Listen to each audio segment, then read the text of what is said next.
தமிழ்நாட்டின் வளர்ச்சி பயணத்தில் ஒருவரையும் பின்தங்க விட மாட்டோம். வெல்வோம் ஒன்றாக.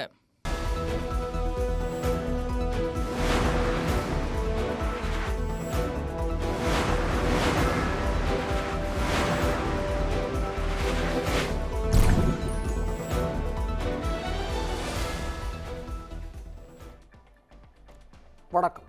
குமுதம் செய்திகளுக்காக நான் உங்கள் அபிஷேக் ரமேஷ். விரிவான செய்திகளை பார்ப்பதற்கு முன் தலைப்புச் செய்திகளை பார்க்கலாம்.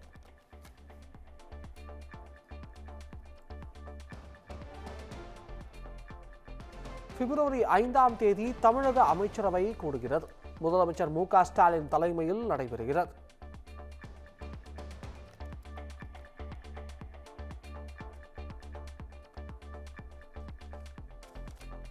சென்னையில் பீகார் குடும்பம் கொடூரமான முறையில் கொலை செய்யப்பட்ட சம்பவம். பெருங்குடி குப்பை கிடங்கில் 3 நாட்களாக தேடப்பட்டு வந்த பெண்ணின் சடலம் மீட்பு.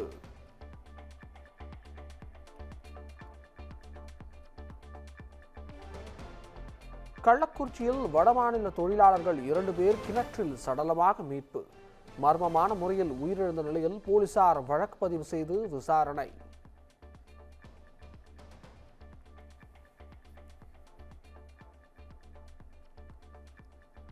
தேசத்தந்தை மகாத்மா காந்தியடிகளின் 79வது நினைவு நாள். டெல்லியில் உள்ள காந்தி நினைவிடத்தில் குடியரசுத் தலைவர் முர்மு, பிரதமர் மோடி உள்ளிட்டோர் மரியாதை.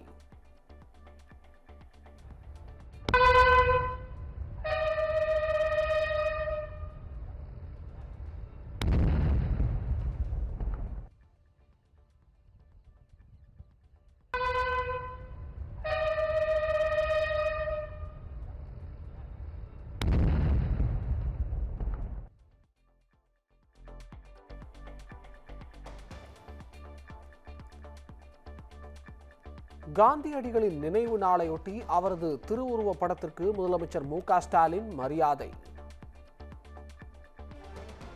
மாண்புமிகு தமிழ்நாடு முதலமைச்சர் அவர்கள் உத்தமர் காந்தி திருவுருவ படத்திற்கு மலர் தூவி மரியாதை செய்வார்கள்.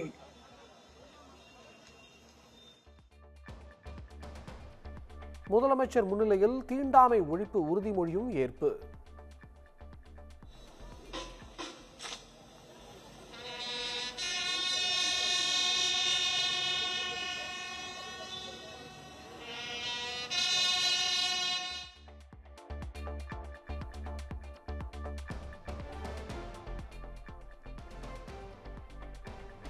மகாத்மாவை மறைத்து நாட்டை நாசப்படுத்த துடிக்கும் கோட்சேவின் வாரிசுகளுக்கு தக்க பாடம் புகட்டுவோம்.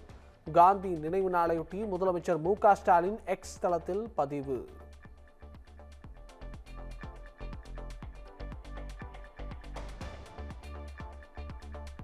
அதிமுகவில் ஓ பன்னீர்செல்வம் இணைய வாய்ப்பு இல்லை என இபிஎஸ் கூறிய கருத்து அது பழைய செய்தி என ஓ பன்னீர்செல்வம் பதிலடி.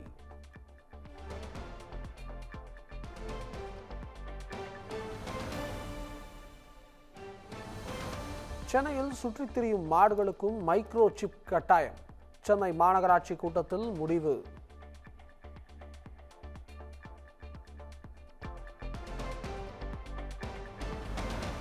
தீயில் எரிந்தது ராஜேந்திரன் மட்டுமல்ல, தமிழ்நாட்டின் சட்ட ஒழுங்கும்தான். பன்ருட்டி விவசாய சம்பவத்தை சுட்டிக்காட்டி எடப்பாடி பழனிசாமி கடும் விமர்சனம்.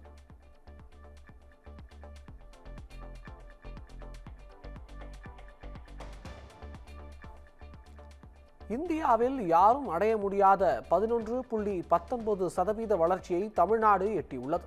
தமிழ்நாட்டுக்கு பாஜக செய்த துரோகங்களின் பட்டியல் நீண்டு கொண்டே செல்கிறது என்றும் முதலமைச்சர் மு க ஸ்டாலின் பேச்சு.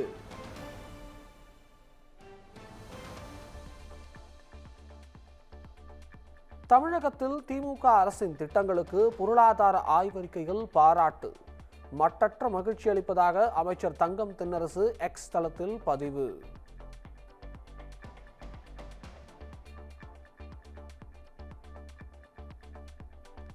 சென்னையில் 36வது நாளாக போராட்டத்தில் ஈடுபட்ட இடைநிலை ஆசிரியர்கள்.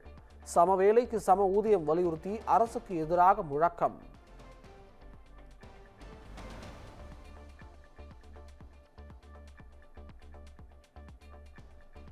தமிழ்நாடு மற்றும் இந்திய அளவில் அரசு மற்றும் தனியார் விருது அமைப்புகள் உண்மையாகவே நேர்மையாக செயல்படுகிறதா? தமிழ்நாடு அரசு திரைப்பட விருதுகள் அறிவித்துள்ள சூழலில் இயக்குனர் ப. ரஞ்சித் கேள்வி.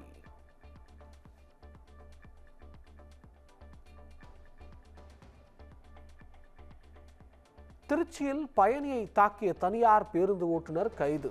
வீடியோ காட்சிகள் வெளியான நிலையில் போலீசார் நடவடிக்கை.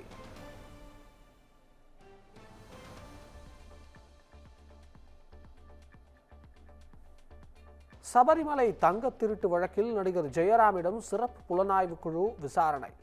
சென்னையில் உள்ள இல்லத்தில் அதிகாரிகள் வாக்குமூலம் பெற்றதாக தகவல்.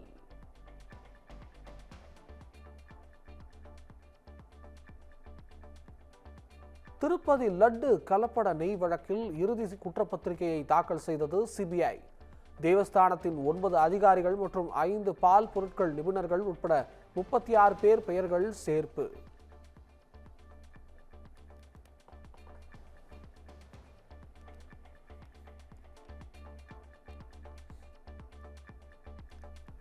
திருநாய்கள் விவகாரத்தில் ஏற்கனவே பிறப்பித்த உத்தரவில் மாற்றம் செய்ய கோரி தாக்கல் செய்த மனுக்கள். தீர்ப்பை உச்சநீதிமன்றம் தேதி குறிப்பிடாமல் ஒத்திவைத்தது உச்சநீதிமன்றம்.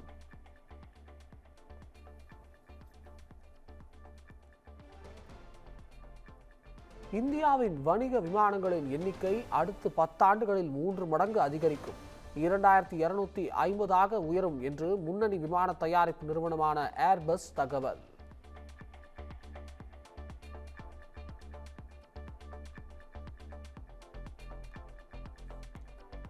அமெரிக்கா தாக்குதல் நடத்தினால் தங்கள் நாடு வேடிக்கை பார்க்காது, தக்க பதிலடி கொடுப்போம் என ட்ரம்புக்கு ஈரான் எச்சரிக்கை.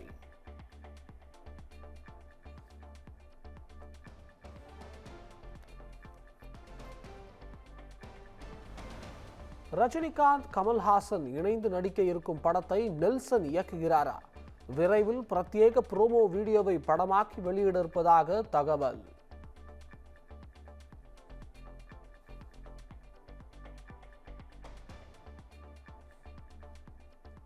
சென்னையில் ஆபரண தங்கத்தின் விலை சவரனுக்கு 4800 ரூபாய் குறைந்தது. கிராம் 16200 ரூபாய்க்கும் 1,29,600 ரூபாய்க்கும் விற்பனை. தமிழ்நாட்டின் வளர்ச்சி பயணத்தில் ஒருவரையும் பின்தங்க விட மாட்டோம்.